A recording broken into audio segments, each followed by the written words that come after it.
ரவுண்டில். அப்புறம் திவ்யா வந்து ஒவ்வொருத்தவங்களே அட்ரஸ் பண்ணிவிட்டு அப்புறம் போது பிரியங்காவை பற்றி பேசுகிறாங்க. பிரியங்கா வந்து த்ரூ அவுட் த சீசன் எனக்கு ரொம்ப சப்போர்ட்டாக இருந்தாங்க அண்ட் எனக்கு ரொம்ப பிடிக்கும் அப்படின்னு சொல்லி ஹெல்ப் பண்ணிக்கிறாங்க. அப்போ வந்து பிரியங்கா வந்து ஆங்கர்ஸ் கிட்ட கேட்குறாங்க, can I say something about Divya அப்படிங்கும்போது ரக்ஷனா வந்து கா அப்படி சொல்கிறாரு. மணிமேகலை எதுவும் சொல்லலை, அவங்க சைனும் சொல்லலை, எதுவும் சொல்லலை, அப்படியே பார்க்குறாங்க. உடனே பிரியங்கா ஸ்டார்ட் பண்ணுறாங்க அவங்கள பற்றி பேசுகிறதுக்கு. திவ்யா அப்படி வந்தா இப்படி இப்படின்னு சொல்லிட்டே இருக்கும்போது மணிமேகலை குறுக்க வந்து ஸ்பாட்டில் எல்லோரும் ஓவராலாக ரோலிங்லேயே இல்லை பிரியங்கா நீங்கள் பேச வேணாம், ஏன்னா ஆல்ரெடி வந்து வெளியில் வந்து எல்லாருமே நீங்கள் தான் ஆங்கரிங் வந்து இதெல்லாம் எடுத்து பேசுகிறீங்க அப்படின்னு ஒன்று போயிட்டுருக்கு. ஸோ அதனால் நீங்கள் வந்து இதில் பேச வேணாம் அப்படின்னு சொன்னோம்.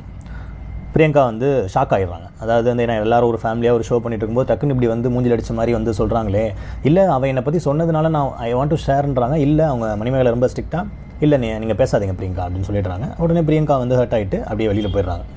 இது அன்றைக்கி முடிஞ்சிருச்சு. அந்த நெக்ஸ்ட் ஷூட்டில் என்ன நடக்குது அப்படின்னா, அப்படியே ஒரு என்ட்ரி ஆகுது, எல்லாருமே குக்கிங்லாம் என்ட்ரி ஆகிறாங்க. பிரியங்கா என்ட்ரி ஆனதுக்கப்புறம் சொல்கிறாங்க, லாஸ்ட் வீக் ஒரு சில விஷயங்கள்லாம் நடந்தது, நீங்கள் கொஞ்சம் அதை அக்னாலேஜ் பண்ணிவிட்டு போனால் நல்லாயிருக்கும் அப்படின்னு. ஸோ இதுக்கு முன்னாடி இந்த ஒரு வாரத்தில் என்ன நடந்திருக்கு அப்படின்னா, பிரியங்கா வந்து இந்த மாதிரி என்ன சொல்கிறது, என்னை பேச அனுமதிக்கலை. ஸோ வந்து என்னோடய உரிமை வந்து அங்கே மறுக்கப்பட்டிருக்கு.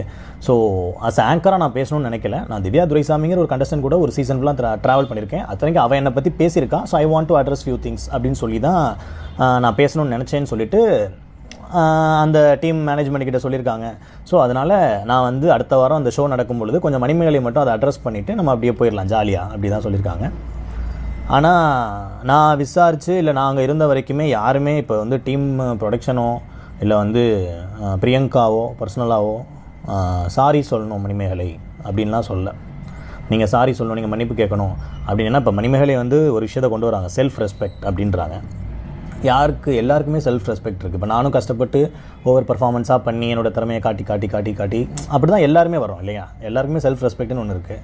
அப்படி பார்த்தோன்னா பிரியங்கா அக்கா வந்து அவங்க ஒரு ஆங்கர், அவங்க பல வருஷமாக வந்து ஹோஸ்ட் பண்ணிகிட்ருக்காங்க. நான் அவங்க சீனியரு, இவங்க இப்படி தான் இருக்கணும் அப்படின்லாம் நான் சொல்ல வரல. பட் செல்ஃப் அந்த டைமில் அவங்கள பேச அனுமதிக்கல. மேபி இப்போ நான் வந்து அவங்கள பேச விட்டுட்டு அதுக்கப்புறம் இவங்க டீம் கிட்ட இன்ஃபார்ம் பண்ணி அவங்க அந்த மாதிரி அட்ரஸ் பண்ணுறதெல்லாம் தூக்கிடுங்க அப்படின்னு சொல்லியிருக்கலாம். பட் மணிமேகலை இதையும் சொல்லியிருக்காங்க, நான் டீம் கிட்ட நான் நிறைய வாட்டி சொல்லிட்டேன், பட் வந்து அவங்க கேட்க மாட்டாங்க அப்படின்னு சொல்லும்போது வேறு ஒரு இருக்குது. ஏன்னா இப்போ வந்து ஒரு கார்ப்பரேட்டில் நம்ம எல்லாருமே ஒர்க் பண்ணும்போது ஒரு என்ன சொல்கிறது, ஒரு கொலீக் கிட்ட வந்து பேசும்போது இன்கேஸ் வந்து அவங்களுக்கு அப்படி சொல்ல முடியலன்னா எல்லாரும் மாதிரி சொல்லியிருக்க வேணாம், தனியாக வந்து பிரியங்காவை கூப்பிட்டு, ஏன்னா 2 பேர் ஃப்ரெண்ட்ஸ் தான், கூப்பிட்டு வந்து சொல்லியிருக்கலாம், இந்த மாதிரி நீங்கள் வந்து அந்த மாதிரி சம்மப் பண்ணுறதுலாம் எனக்கு பிடிக்கல, ஸோ அதை நீங்கள் பண்ணாதீங்க அப்படின்னு சொன்னால் பிரியங்கா இது ஒரு மேட்டரே இல்லை அப்படின்னு சொல்லிட்டு அவங்க பாட்டுக்கு பண்ணியிருப்பாங்களோ என்னவோ எனக்கு தெரில. அது மேபி அவங்க மணிமேகலை சைட்லேருந்து பண்ணியிருக்கலாம் அப்படின்னு தோணுது. அதுக்கப்புறம் அந்த இஷ்யூ வந்து அந்த மாதிரி அட்ரஸ் பண்ணுன்னு சொல்லும்போது 2 பேரும் மணிமேகலை வந்து அதெல்லாம் ஒன்றும் பண்ண முடியாது, நான் பிச்சை எடுத்தாலும் பரவாயில்ல, நான் என்ன ஆனாலும் பரவாயில்ல, நான் வந்து எதுவும் பண்ண மாட்டேன் அப்படின்னு சொல்லிட்டு போயிட்டாங்க, கேரவேனுக்கு போயிட்டாங்க.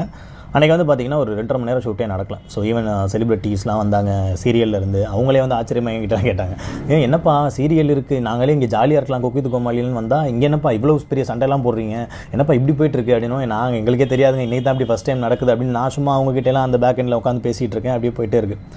இதுதான் வந்து டு பி ஹானஸ்ட்டு வந்து இதுதான் நடந்தது அங்கே. ஓகேங்களா. இப்போ